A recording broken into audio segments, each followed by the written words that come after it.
Bulletin में सबसे पहले आपको बताएं तोशाखाना केस की सजा याफ्ता बुशरा बीबी को बनी गाला मुंतकिल कर दिया गया है। इसी बारे में बात करेंगे जियो न्यूज के नुमाइंदे अहमद सुभान से। अहमद बताइएगा, बनी गाला को सब जेल करार दिया गया है बुशरा बीबी के लिए?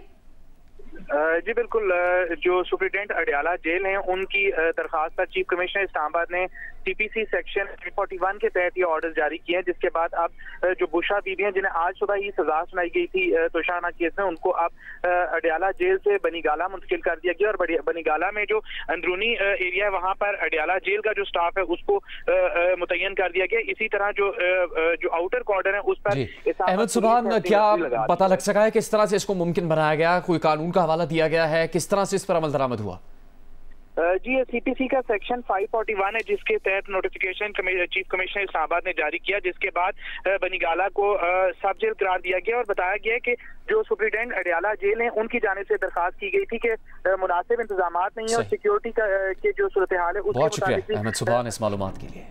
मरी और गलियात में शदीद बर्फबारी का सिलसिला जारी है। अब तक मरी में 8 इंच जबकि गलियात में 1.5 फुट बर्फ पड़ चुकी है। मरी एक्सप्रेसवे पर फिसलन के बायस बदतरीन ट्रैफिक जैम हो गया। बर्फबारी के साथ ही बिजली का ब्रेकडाउन हो गया। बेशतर इलाकों को बिजली की फराहमी मुअत्तल हो गई है।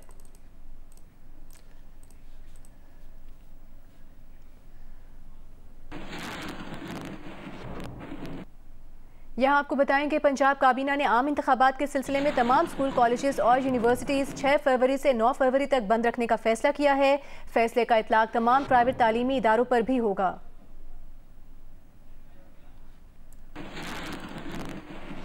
मार्च में सिक्योरिटी फोर्सेस के क्लियरेंस ऑपरेशन के दौरान मजीद 12 दहशतगर्द हलाक कर दिए गए। अब तक क्लियरेंस ऑपरेशन के दौरान मजमूई तौर पर 21 दहशतगर्द मारे जा चुके हैं। दहशतगर्दों के खिलाफ क्लियरेंस ऑपरेशन अब भी जारी है। दहशतगर्दों के खिलाफ 30 जनवरी को किए ऑपरेशन के दौरान 9 दहशतगर्द हलाक हुए थे।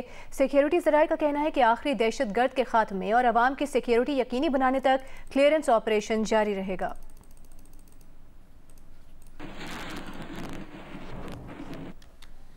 कोर कमांडर्स कॉन्फ्रेंस ने इस आज़म का इजहार किया है कि किसी को सियासी सरगर्मी के नाम पर तशद्दुद की इजाज़त नहीं दी जाएगी। 262वीं corps commanders conference army chief general Asim Munir की ज़ेर सदारत हुई। कॉन्फ्रेंस के शुरका ने कहा कि आज़ादाना और मुंसिफाना इंतखाबात के अमल को सबताज करने की इजाज़त नहीं दी जाएगी। ISPR के मुताबिक फोरम ने कहा कि फ़ौज आइनी मैंडेट और इलेक्शन कमीशन की हिदायत के मुताबिक फ़राइज़ सर अंजाम देगी।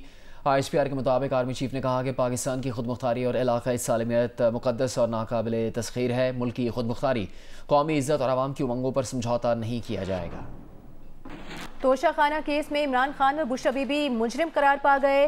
दोनों को 14 साल कैद बामुशक्कत, 10 साल नाअहली और 1 अरब 57 करोड़ 40 लाख रुपए जुर्माने की सजा सुनाई गई। बानी PTI और बुशरा बीबी पर गैर मुल्की सरबराहान से मिलने वाले 108 में से 58 तहाइफ तोशाखाना में रिपोर्ट किए बगैर अपने पास रखने का जुर्म साबित हुआ। बानी PTI और बुशरा बीबी 14 करोड़ के ये 58 तहाइफ मनपसंद और कम कीमत लगवाकर अपने पास रख चुके थे। इन तहाइफ में सऊदी वली अहद से मिला बेश कीमत ज्वेलरी सेट भी शामिल है, जिसे इंतहाई कम कीमत देकर रख लिया गया। फैसला सुनने से पहले बानी PTI अदालत से चले गए और वापस नहीं आए। इससे पहले दौरान समाअत जब जज ने उनसे पूछा कि खान साहब आपका 342 का बयान तैयार है, तो बानी PTI बोले बयान तैयार है लेकिन वकला के आने पर जमा करवाएंगे। जज ने कहा कार्रवाई आगे बढ़ानी है, बयान जमा करा दें। इस पर बानी PTI बोले आपको जल्दी क्यों है? उनके साथ तो धोखा हुआ है, उन्हें तो हाजिरी लगवाने का कहकर बैरक से यहाँ लाया गया था।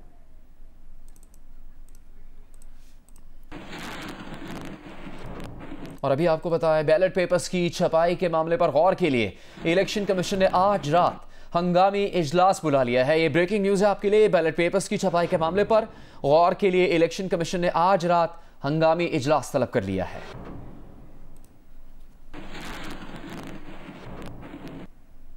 आगे बढ़ते हैं, आपको बताते हैं बाजौर में नामालूम अफराद की फायरिंग से आज़ाद उम्मीदवार रेहान ज़ेब के कत्ल के बाद इलेक्शन कमीशन ने NA 8 और PK-22 में इंतखाबात मुलतवी कर दिए हैं।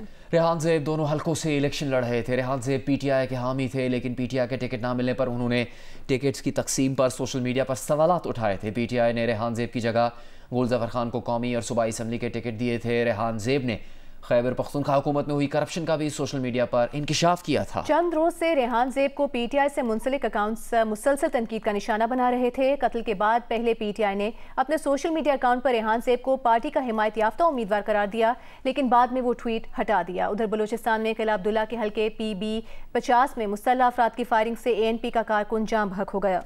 कोयटा में सराब रोड पर पीपल्स पार्टी के इंतखाबी दफ्तर पर दस्ती बम के हमले में 5 अफराद जख्मी हो गए। Human rights commission of Pakistan ने इन पुरतशद्दुद वाक़यात की मजम्मत की है और इलेक्शन कमीशन निगरान हुकूमत से जिम्मेदारों के खिलाफ कार्रवाई का मुतालबा किया है। इलेक्शन कमीशन ने खैबर पख्तूनख्वा और बलूचिस्तान की सूरत हाल पर कल अहम इजलास तलब कर लिया।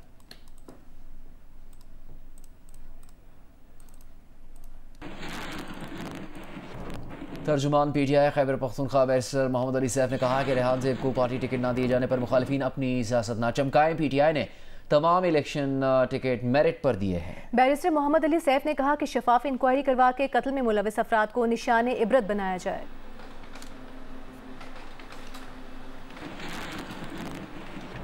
सरबराह पाक फ़िज़ाइया ज़हीर अहमद बाबर से चीनी सफ़ीर मुलाकात की। तर्जुमान पाक फ़िज़ाइया के मुताबिक मुलाकात में बैन-उल-अक़वामी सूरत हाल और इलाकाई सलामती पर तबादला ख्याल किया गया। एयर चीफ ने पाक फ़िज़ाइया को नेक्स्ट जनरेशन एयरफोर्स बनाने के विजन पर बात की। पाक चीन ताउन से मुश्तरका सिक्योरिटी चैलेंजेस से निपटा जा सकेगा। आपको बताते हैं कि भारतीय शहर बनारस की अदालत ने तारीखी ज्ञानवापी मस्जिद में हिंदुओं को पूजा की इजाज़त दे दी है। बनारस का नया नाम अब वाराणसी है। हिंदुओं का दावा है कि वाराणसी की ज्ञानवापी मस्जिद की जगह मंदिर था जिसे 17वीं सदी में तोड़कर ज्ञानवापी मस्जिद बनाई गई थी। मुसलमान दरख्वास्त गुजारों ने इस अदालती फैसले के खिलाफ हाई कोर्ट में अपील दायर करने का ऐलान किया है।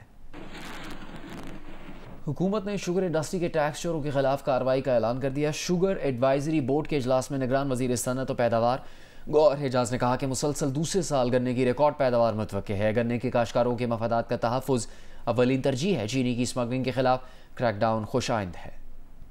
सदर नून लीग शहबाज शरीफ ने इस्लामाबाद में तकरीब से खिताब करते हुए कहा है कि नून लीग पीडीएम के दौरे हुकूमत में मुल्क को दिवालिया होने से बचाने के इकदाम की वजह से गैर मकबूल हुई थी, लेकिन अब फिर मकबूल हो रही है। पीडीएम में जाने से हमारी मकबूलियत नहीं घटी थी। हुकूमत में आकर पाकिस्तान को दिवालिया होने से बचाने की खातिर जो हमने एक जहाद किया, एक जंग लड़ी, उससे यकीनन हमारी मकबूलियत में कमी हुई। लेकिन आज आपने खुद देखा है कि जो लेटेस्ट जितने भी आए हैं सर्वेस, उसमें अल्हम्दुलिल्लाह पीएमएलएन नवाज शरीफ की लीडरशिप में दोबारा रिवाइव बड़ी तेजी से कर रही। क्यों? कि लोगों को यकीन है कि इंशाअल्लाह अगर नवाज शरीफ को पीएमएलएन को मौका मिला तो नवाज शरीफ इंशाअल्लाह पीएमएलएन इंशाअल्लाह पाकिस्तान के जो बुरे दिन हैं उनको बदलने में अल्लाह ताला के फजल करम से कोई कसर नहीं। मालाकंड जलसे से खिताब करते हुए chairman Peoples Party Bilawal Bhutto Zardari ने कहा है कि उन्हें अफसोस है कि बानी पीटीआई के अहलिया को जेल जाना पड़ा है। बानी पीटीआई को उनके अपने लोगों ने फंसवाया, इसमें किसी और का कसूर नहीं है। मेरा वादा है कि हुकूमत में आऊँगा, पहले दिन पे जो भी तमाम सियासी कैदी है, सियासी कारकुन जो सियासी कैदी है, उनको मैं रहा करूँगा। ये मेरा आपसे वादा है कि इंशाअल्लाह ताला मैं आपका वज़ीर आज़म बनूँगा तो फिर मैं उस इशराफिया को तकलीफ पहुंचाऊंगा और अवाम को रिलीफ पहुंचाऊंगा। इससे पहले जो वजीर आज़म था वो इलेक्शन में हिस्सा नहीं ले सकते और उनके मुखालिफ जश्न मना रहे हैं। हम जश्न तो नहीं मना सकते, इसलिए हम जमहूरी पसंद लोग हैं। मियां साहब के एहसास होना चाहिए कि आपको मुकफ़ात अमल को इसी दुनिया में देखना पड़ेगा। खान साहब कहता था कि मैं इनको रुलाऊंगा, आज वो खुद रो रहा है। आज मुझे दिली अफसोस हो रहा है कि उसकी अपनी बीवी जो है उसको जेल जाना पड़ रही है। जफरवाल में जलसे से खिताब करते हुए मरीम नवाज ने कहा है कि कल बानी पीटीआई को कौमी राज बेचने पर सजा हुई, आज बुशरा बीबी को भी सजा हो गई। क्या बुशरा बीबी को इसलिए छोड़ दिया जाए कि वो साबिक वजीर आजम की बीवी हैं? जो झूठे इल्जाम लोगों पर लगाते थे, आज एक एक इल्जाम जो इन पर लगा और इन्होंने कभी लोगों पर लगाया, इन पर सच साबित हुआ। मैं इसकी बीवी की गिरफ्तारी पे खुश नहीं हूं। वजीर आजम चोरी करता है और अगर कोई वजीर आजम की बीवी चोरी करती है तो क्या इसलिए उसको छोड़ दिया जाए और कानून हरकत में ना आए कि वो वजीर आजम है या वजीर आजम की बीवी है? देखो, जितने साजिशें की, जितना इंतकाम लिया, जितना जुल्म किया, एक एक करके सब अपने अपने अंजाम को पहुंचे। आज टीवी पर बैठकर देखते होंगे नवाज शरीफ को अल्लाह ताला ने इज्जत दे दी दोबारा। तो ये जो हम देख रहे हैं ये मकाफात अमल के सिवा कुछ नहीं। मुस्लिम लीग नून की तर्जुमान मरियम औरंगजेब ने कहा कि ट्रांसपेरेंसी इंटरनेशनल की रिपोर्ट सबके सामने है। जिन्होंने चोरी नहीं की होती वो अपनी 3-3 नस्लों का जवाब देते हैं। लाहौर में प्रेस कॉन्फ्रेंस करते हुए मरियम औरंगजेब ने कहा कि चोर हमेशा शोर मचाता है। सियासी तौर पर चोर चोर का बयानिया बनाया गया।